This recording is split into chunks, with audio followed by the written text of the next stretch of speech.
आज हम लोग वैदिक काल आरंभ करते हैं। चलिए शुरू करें। वैदिक शब्द वेद से बना है। वेद का अर्थ ज्ञान होता है। भारत में सैंधव संस्कृति के पश्चात जिस नवीन सभ्यता का विकास हुआ उसे वैदिक सभ्यता या आर्य सभ्यता के नाम से जाना जाता है। आर्य शब्द भाषा सूचक है जिसका अर्थ है श्रेष्ठ या कुलीन। क्लासिकी संस्कृति में आर्य शब्द का अर्थ एक उत्तम व्यक्ति है। आर्यों का इतिहास मुख्यतः वेदों से ज्ञात होता है। सामान्यतः वैदिक साहित्य की रचना का श्रेय आर्यों को दिया जाता है। आर्यों के मूल निवास स्थान को लेकर मतभेद है। प्रमुख इतिहासकारों ने इस पर अलग अलग विचार व्यक्त किए हैं। आर्यों का मूल निवास स्थान और ऐसा कहने वाले विद्वान कश्मीर अथवा हिमालय क्षेत्र से एल.डी. कर्ल का कहना है। ब्रह्मर्षि देश पंडित गंगानाथ झा, सप्त सैंधव प्रदेश डॉक्टर अविनाश चंद्र दास, देविका प्रदेश मुल्तान जिसे कहते हैं डी.एस. त्रिवेदी, दक्षिणी रूस गार्डन चाइल्ड, मध्य एशिया मैक्स मुलर, उत्तरी ध्रुव पंडित बाल गंगाधर तिलक, तिब्बत स्वामी दयानंद सरस्वती, जर्मनी हर्ट एवं पेंका, हंगरी गाइल्स का मानना है। वैदिक काल को दो भागों में विभाजित किया जाता है। ऋग्वैदिक अथवा पूर्व वैदिक जो 1500 से 1000 ईसा पूर्व के था तथा उत्तर वैदिक काल 1000 से 6ठी शताब्दी ईसा पूर्व तक। ऋग्वैदिक काल का इतिहास पूर्णतया ऋग्वेद से ज्ञात होता है। ऋग्वेद में लोहे का उल्लेख नहीं है। उत्तर वैदिक ग्रंथों में लोहे का उल्लेख मिलता है। ऋग्वेद में नदी सूक्त में 21 नदियों का वर्णन है जिसमें सबसे पश्चिम में कुभा तथा सबसे पूर्व में गंगा है। ऋग्वेद में अफ़गानिस्तान की 4 नदियों क्रोम, कुभा, गोमती और सुवास्तु का उल्लेख है। ऋग्वेद में सप्त सैंधव प्रदेश की 7 नदियों का उल्लेख मिलता है। ये नदियां हैं सरस्वती, विपाशा, परुष्णी, वितस्ता, सिंधु, सुतुत्री तथा अस्किनी। ऋग्वेद में यमुना नदी का 3 बार जबकि गंगा नदी का 1 बार उल्लेख हुआ है। इसमें कश्मीर की एक नदी मोरदब्रधा का उल्लेख होता है। ऋग्वेद में सिंधु नदी का सर्वाधिक बार उल्लेख हुआ है जबकि ऋग्वैदिक आर्यों की सबसे पवित्र नदी सरस्वती थी जिसे मतेत्मा या देवीत्मा तथा नदीत्मा नदियों में प्रमुख कहा गया है। सिंधु नदी को उसके आर्थिक महत्व के कारण हिरण्यी कहा गया है, हिरण्यनी, तथा इसके गिरने की जगह परावत अर्थात अरब सागर बताई गई है। गंगा यमुना के दोआब एवं उसके समीपवर्ती क्षेत्रों को आर्यों ने ब्रह्मर्षि देश कहा। आर्यों ने हिमालय और विंध्याचल पर्वतों के बीच का नाम मध्य देश रखा। कालांतर में आर्यों ने संपूर्ण उत्तर भारत में अपना विस्तार कर लिया जिसे आर्यावर्त कहा जाता है। 1400 ईस्वी पूर्व के बुगजगोई एशिया माइनर के अभिलेख में ऋग्वैदिक काल के देवी देवताओं इंद्र, वरुण, मित्र तथा नासत्य का उल्लेख मिलता है। ऋग्वैदिक काल की नदियाँ प्राचीन नाम, आधुनिक नाम अस्किनी, चेनाब, विपाशा, ब्यास, परुष्णी, रावी, वितस्ता, झेलम, कुभा, काबुल, क्रुमु, कुर्रम, गोमती, गोमल, सुवास्तु, स्वात, सदानीरा, गंडक, सुतुद्री, सतलज, द्रसद्वती, घग्गर। वैदिक साहित्य को श्रुति भी कहा जाता है। श्रुति का शाब्दिक अर्थ है सुना हुआ। भारतीय साहित्य में वेद सर्वाधिक प्राचीन हैं। वेद 4 हैं: ऋग्वेद, सामवेद, यजुर्वेद, अथर्ववेद। ऋग्वेद, यजुर्वेद तथा सामवेद को वेद त्रयी या त्रयी कहा जाता है। प्रत्येक वेद के 4 भाग होते हैं: संहिता, ब्राह्मण ग्रंथ, आरण्यक और उपनिषद। ऋग्वेद में कुल 10 मंडल तथा 1028 सूक्त और 10,552 ऋचाएँ हैं। 1017 सूक्त साकल में तथा 11 सूक्त बालखिल्य में हैं। ऋग्वेद के 2 से 7 तक के मंडल प्राचीन माने जाते हैं। ऋग्वेद के मंडल एवं उनके रचयिता: प्रथम मंडल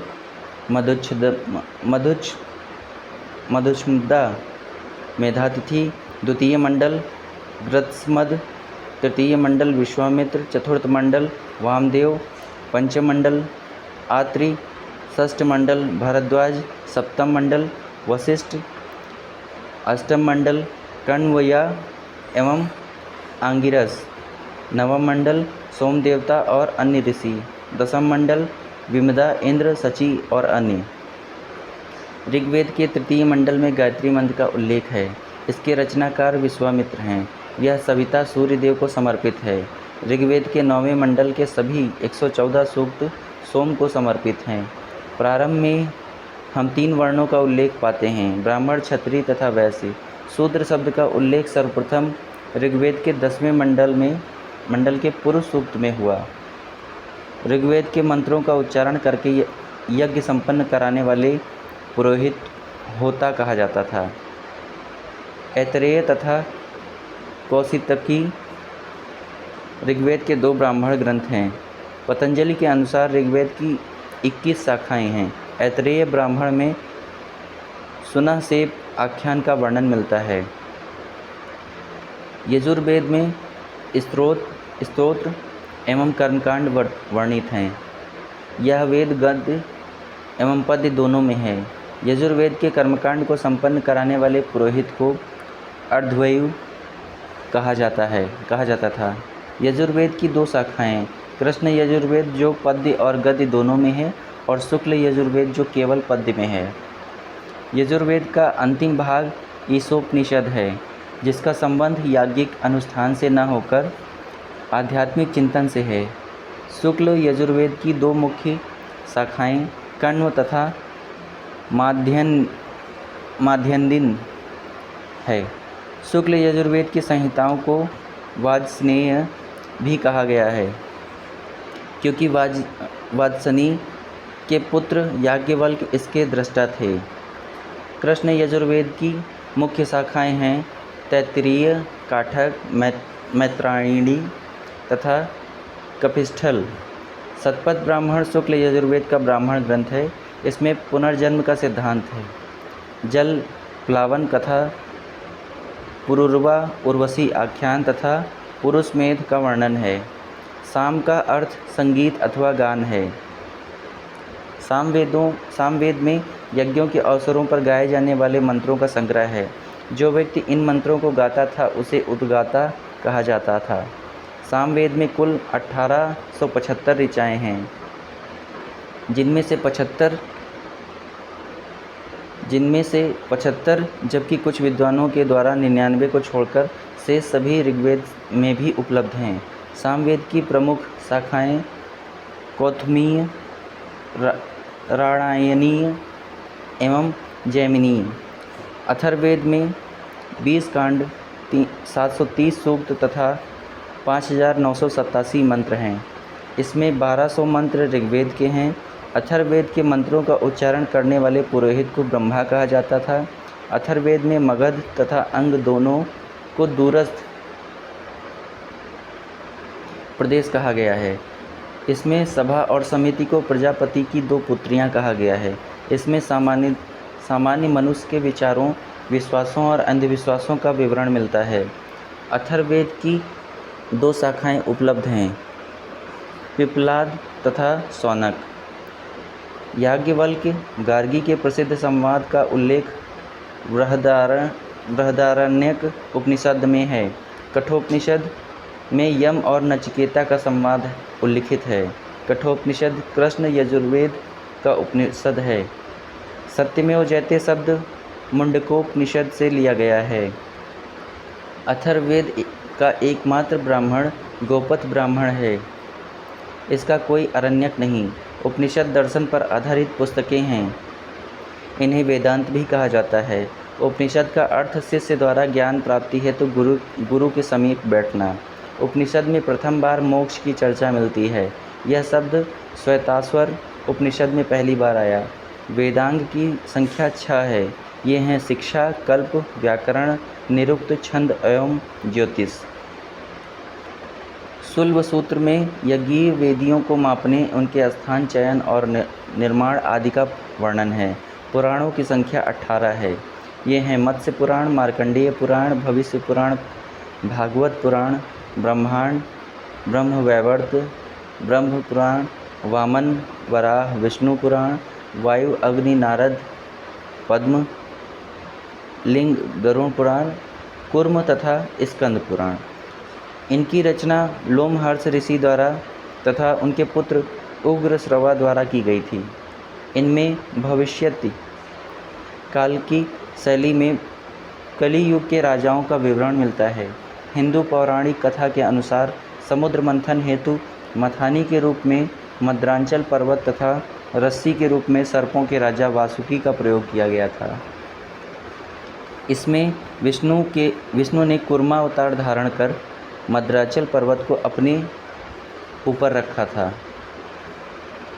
अनु, द्रुह, पुरु, यदु तथा तुर्वस को पंचजन कहा गया है।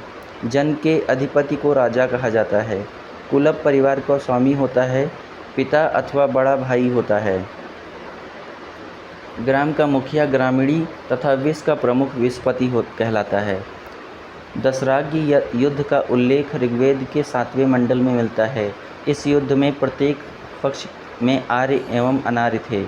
यह युद्ध परुष्णी नदी, आधुनिक रावी नदी के तट पर लड़ा गया था।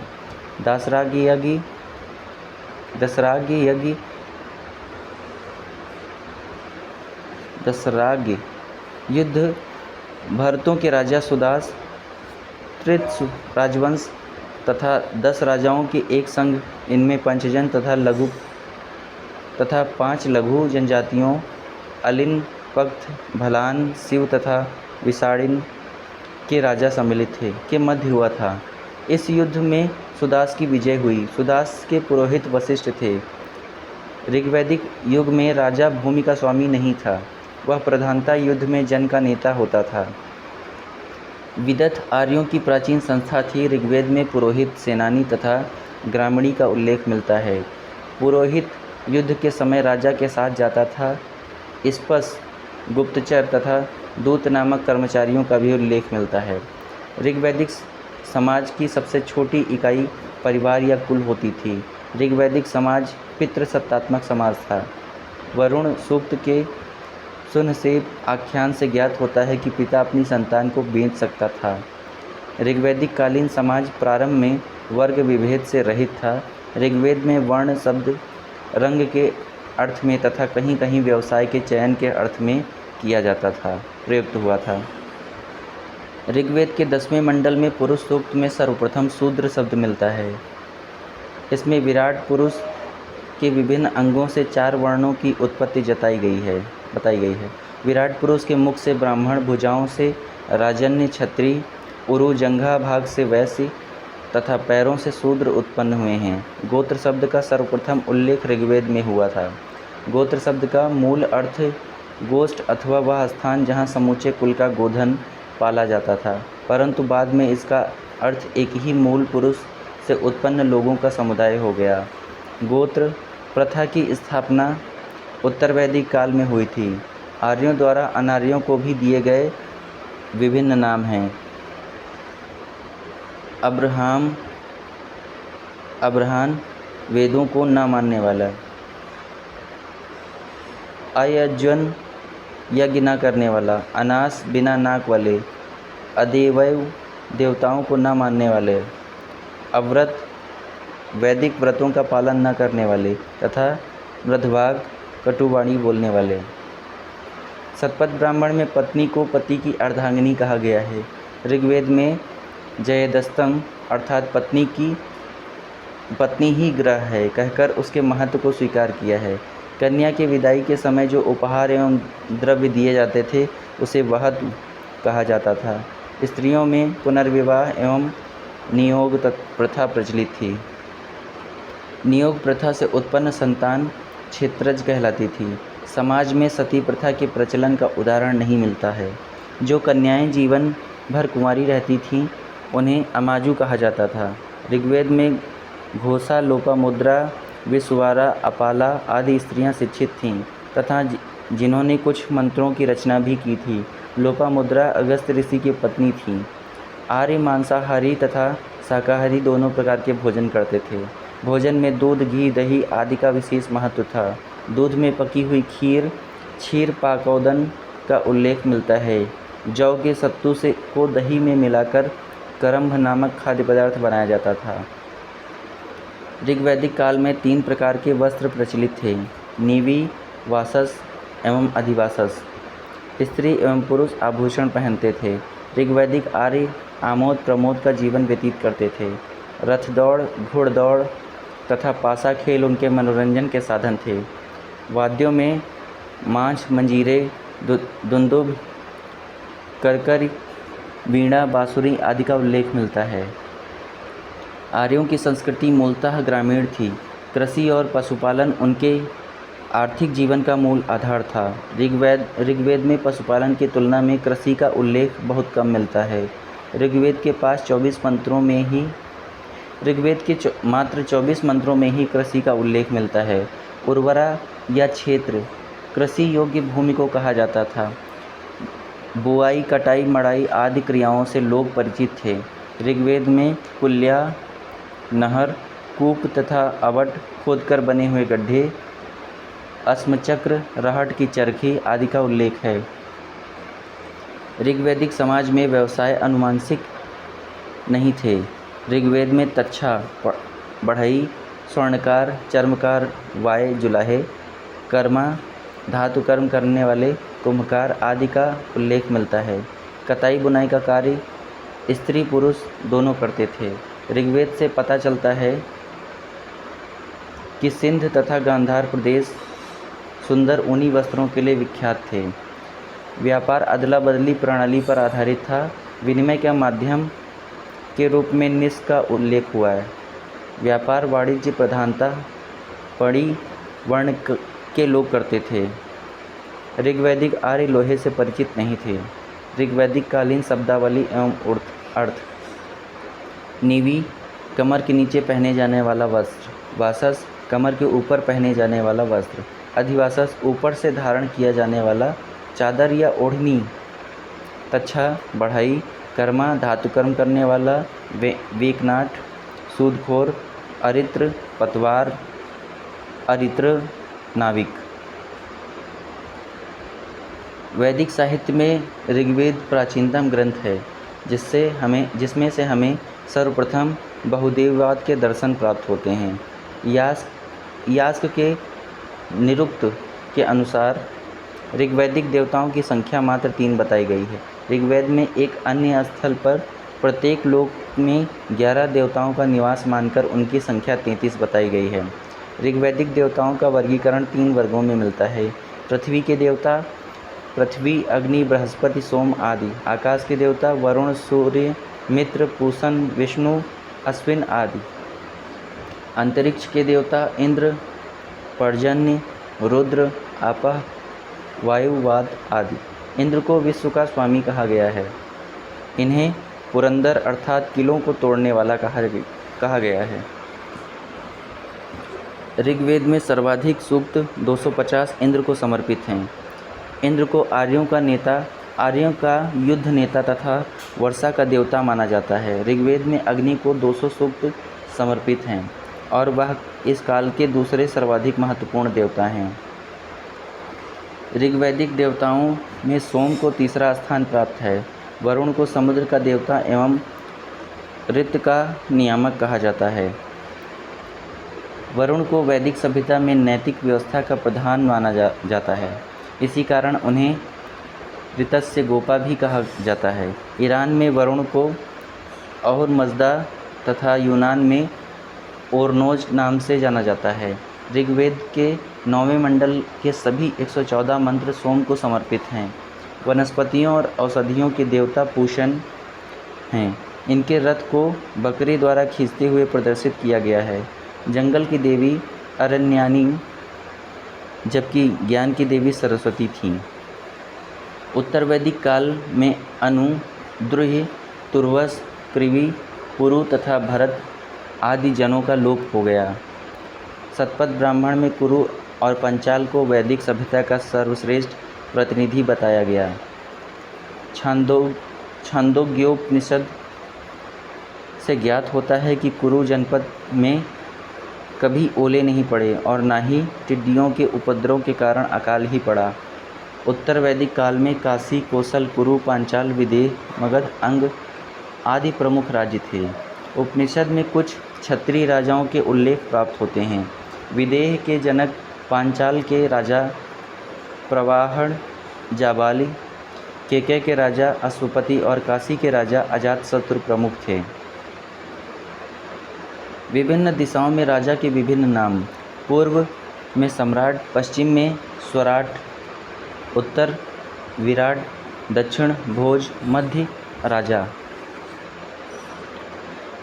ऐतरेय ब्राह्मण में सर्वप्रथम राजा की उत्पत्ति का सिद्धांत मिलता है। ऐतरेय ब्राह्मण में कहा गया है कि समुद्र पर्यंत पृथ्वी का शासक एकराट होता है। अथर्ववेद में एकराट सर्वोच्च शासक को कहा गया है। अथर्ववेद में परीक्षित को मृत्युलोक का देवता कहा गया है। छांदोग्योपनिषद और बृहदारण्यक उपनिषद में उद्दालक, आरुण एवं उनके पुत्र श्वेतकेतु के बीच ब्रह्मा एवं आत्मा की अभिन्नता के विषय में संवाद है। अथर्ववेद में सभा और समिति को प्रजापति की दो पुत्रियां कहा गया है। वैदिक काल में सभा एवं समिति नामक दो संस्थाएं राजा की निरंकुशता पर नियंत्रण रखती थीं। संभवतः सभा कुलीन या वृद्ध मनुष्यों की संस्था थी, जिसमें उच्च कुल में उत्पन्न व्यक्ति ही भाग ले सकते थे। इसके विपरीत समिति सर्वसाधारण की सभा थी, जिनमें जनों के सभी व्यक्ति अथवा परिवारों के प्रमुख भाग ले सकते थे। सभा का ऋग्वेद में 8 बार उल्लेख मिलता है। ऋग्वेद में समिति का 6 बार उल्लेख मिलता है। उत्तर वैदिक काल में सभा में महिलाओं की भागीदारी बंद कर दी गई। संहिता एवं ब्राह्मण काल तक समिति का प्रभाव कम हो गया और यह केवल परामर्शदायिनी परिषद ही रह गई। राजसूय यज्ञ में रत्न हविष उत्सव के समय राजा रत्निन के घर जाता था। अलग अलग ग्रंथों में रत्निनों की संख्या अलग अलग प्राप्त होती है। शतपथ ब्राह्मण में सर्वाधिक 12 रत्निनों का उल्लेख है। पुरोहित राजा का प्रमुख परामर्शदाता, सेनानी सेना का प्रमुख, ग्रामीण या ग्रामीणी ग्राम का मुखिया, महिषी राजा की पत्नी, सूत रथ सेना का नायक, संग्रहीता कोषाध्यक्ष, भागदूत कर एकत्र करने वाला अधिकारी, अच्छवाप आय व्यय गणनाध्यक्ष, द्यूत क्रीड़ा में राजा का मित्र, पालागल विदूषक, छात्री छता, प्रतिहारी या दौवारिक। शतपथ ब्राह्मण तथा काठक संहिता के गोविकर्तन, गवाध्यक्ष तथा बढ़ई तथा रथकार, रथ बनाने वाले का काम भी रत्नियों की सूची में मिलता है।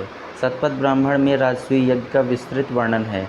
राजसूय यज्ञ में राजा का अभिषेक 17 प्रकार के जल से किया जाता था। पारिवारिक जीवन ऋग्वैदिक काल के समान था। समाज पितृसत्तात्मक था। ऐतरेय ब्राह्मण से पता चलता है कि अजिगर्त ने अपने पुत्र सुनसेब को 11 गायें लेकर बलि के लिए बेच दिया। उत्तर वैदिक काल में समाज 4 वर्णों में विभक्त था: ब्राह्मण, क्षत्रिय, वैश्य और शूद्र। ऐतरेय ब्राह्मण में चारों वर्णों के कर्तव्यों का वर्णन मिलता है। क्षत्रिय या राजा भूमि का स्वामी होता था। वैश्य दूसरे को कर देते थे। शूद्र को तीनों वर्णों का सेवक कहा गया है। ऐतरेय ब्राह्मण में कन्या को चिंता का कारण माना गया है। मैत्रायणी संहिता में स्त्री को पाशा तथा सुरा के साथ 3 प्रमुख बुराइयों में गिनाया गया है। बृहदारण्यक उपनिषद में याज्ञवल्क्य गार्गी संवाद का उल्लेख है। उत्तर वैदिक काल में स्त्रियों की दशा में गिरावट आई। छंदोग्योपनिषद में केवल 3 आश्रमों का उल्लेख है, जबकि सर्वप्रथम 4 आश्रमों का उल्लेख जाबालोपनिषद में मिलता है। ये थे ब्रह्मचर्य 25 वर्ष, गृहस्थ 25 से 50 वर्ष, वानप्रस्थ 50 से 75 वर्ष तथा संन्यास 75 से 100 वर्ष। मनुष्य की आयु 100 वर्ष मानकर प्रत्येक आश्रम के लिए 25 वर्ष आयु निर्धारित की गई है। बौधायन धर्मसूत्र के अनुसार गायत्री मंत्र द्वारा ब्राह्मण बालक का उपनयन संस्कार वसंत ऋतु में 8 वर्ष की अवस्था में किया जाता था। त्रिष्टुप मंत्र द्वारा क्षत्रिय बालक का उपनयन संस्कार ग्रीष्म ऋतु में 11 वर्ष की अवस्था में होता था। जगती मंत्र द्वारा वैश्य बालक का उपनयन संस्कार शरद ऋतु में 12 वर्ष की अवस्था में होता था। वैदिक काल में जीविकोपार्जन हेतु वेद वेदांग पढ़ाने वाला अध्यापक उपाध्याय कहलाता था। ब्रह्मवादिनी वे कन्याएं थीं जो जीवन भर आश्रम में रहकर शिक्षा प्राप्त करती थीं, जबकि साधु वधु विवाह पूर्व तक शिक्षा प्राप्त करने वाली कन्याएं थीं। गृहस्थ आश्रम में मनुष्य को 5 महायज्ञ का अनुष्ठान करना पड़ता था। ये 5 महायज्ञ ब्रह्मयज्ञ, प्राचीन ऋषियों की प्रति श्रद्धा प्रकट करना, देवयज्ञ देवताओं का सम्मान, भूत यज्ञ सभी प्राणियों के कल्याणार्थ, पितृयज्ञ पितरों के तर्पण हेतु, मनुष्य यज्ञ मानव मात्र के कल्याण हेतु। शतपथ ब्राह्मण में ऋषि की चारों क्रियाओं का उल्लेख हुआ है। ये हैं जुताई, बुआई, कटाई तथा मड़ाई। काठक संहिता में 24 बैलों द्वारा हल को खींचने का उल्लेख मिलता है। उत्तर वैदिक काल में उत्तर भारत में लोहे का प्रचार हुआ।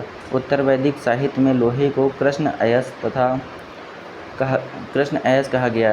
तैत्तिरीय संहिता में ऋण के लिए कुसीद तथा शतपथ ब्राह्मण में उधार देने वाले के लिए कुसीदिन शब्द मिलता है। माप की विभिन्न इकाइयाँ थीं: निष्क, शतमान, कृष्णल, पाद आदि। कृष्णल संभवतः बाँट की मूलभूत इकाई थी। गुंजा तथा रत्तिका भी उसी के समान थे। रत्तिका को साहित्य में तोलाबीज कहा गया है। शतपथ ब्राह्मण में पूर्वी तथा पश्चिम समुद्रों का उल्लेख हुआ है। वाजस्नेयी संहिता तथा तैत्तिरीय ब्राह्मण में विभिन्न व्यवसायों की लंबी सूची मिलती है। इनमें प्रमुख हैं रथकार, स्वर्णकार, लोहार, सूत, कुंभकार, चर्मकार, रज्जुकार आदि। स्त्रियां रंगाई, सुईकारी आदि में निपुण थीं। उत्तर वैदिक काल में व्यापार वस्तु विनिमय पर आधारित था। उत्तर वैदिक काल में धर्म और दर्शन के क्षेत्र में महत्वपूर्ण परिवर्तन हुए। ऋग्वैदिक काल में वरुण, इंद्र आदि का स्थान प्रजापति विष्णु एवं रुद्र शिव ने ले लिया। यज्ञों में पशु बलि को प्राथमिकता दी गई तथा अन्य आहुतियाँ गौण होने लगीं। राजसूय, अश्वमेध तथा वाजपेय जैसे विशाल यज्ञों का अनुष्ठान किया जाने लगा। अग्निष्टोम यज्ञ 7 दिनों तक चलता था। पहली बार शतपथ ब्राह्मण में पुनर्जन्म के सिद्धांत का उल्लेख मिलता है। उपनिषदों में ब्रह्म एवं आत्मा के संबंधों की व्याख्या की गई है। पुरुषार्थ की संख्या 4 है। धर्म, अर्थ, काम तथा मोक्ष। धर्म, अर्थ तथा काम को त्रिवर्ग कहा गया है। ग्रह सूत्रों में 16 प्रकार के संस्कारों का उल्लेख है। ये हैं गर्भाधान, पुंसवन, सीमंतोन्नयन, जातकर्म, नामकरण, निष्क्रमण, अन्नप्राशन, चूड़ाकर्म, कर्णवेद, विद्यारंभ, उपनयन संस्कार, वेदारंभ, केशांत, समावर्तन, विवाह एवं अंत्येष्टि। ग्रह सूत्र में 8 प्रकार के विवाहों का उल्लेख है। ये हैं ब्रह्मा, देव, आर्य, प्रजापति, गंधर्व, असुर, राक्षस एवं पैशाच।